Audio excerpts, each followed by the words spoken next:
Some places don't feel empty, even when no one has lived there for decades. You can stand in the middle of them and feel it, like something is waiting. Tonight's story is about one of those places. Before we get into it, if you enjoy true stories that blur the line between history and nightmare, take a second to like the video and subscribe. New stories like this are posted regularly, and some of them are far more unsettling than you'd expect. In March of 1922, on a quiet farmstead in Bavaria, Germany, an entire family vanished without a scream, without a struggle, and without a single witness. The farm was called Hinterkaifeck, and what happened there remains one of the most disturbing, unsolved cases in recorded history. 6 people lived on the property. Andreas Gruber, his wife Cecilia, their widowed daughter Victoria, her 2 young children, and a new maid named Maria Baumgartner. Days before the murders, Andreas began telling neighbors something was wrong. Footprints had appeared in the snow, leading from the nearby forest straight to the house.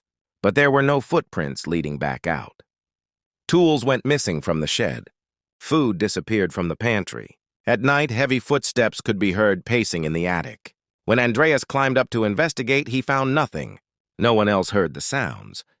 No one believed him. And he never contacted the police. On March 31st, Maria arrived at the farm for her first day of work. She had replaced the previous maid, who quit after claiming the house was haunted. That night, every light on the farm went dark. 4 days passed. The family didn't attend church. The children weren't seen. The mail piled up. Neighbors finally went to the farm to check on them. And that's when they made the discovery. Inside the barn, hidden beneath layers of hay, were 4 bodies.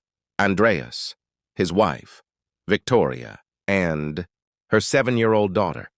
Each had been killed with a mattock, a heavy farming tool, designed to split wood and stone, but the most disturbing detail was the child. Her fingernails were torn and bloody. Evidence showed she had survived the initial attack and lay there for hours, alone in the dark before finally dying. Inside the house, police found the last 2 victims, the 2-year-old boy murdered in his crib, and Maria, the maid, killed in her bed less than 24 hours after arriving. But the horror didn't end there. Someone stayed in the house after the murders. Meals had been eaten. The animals were fed. The fireplace was kept burning. Neighbors later realized they had seen smoke rising from the chimney. Days after the killings, there were no signs of forced entry. No valuables were taken. The murder weapon was found on the property. Whoever did this knew the house, knew the family, and felt comfortable enough to live among their bodies.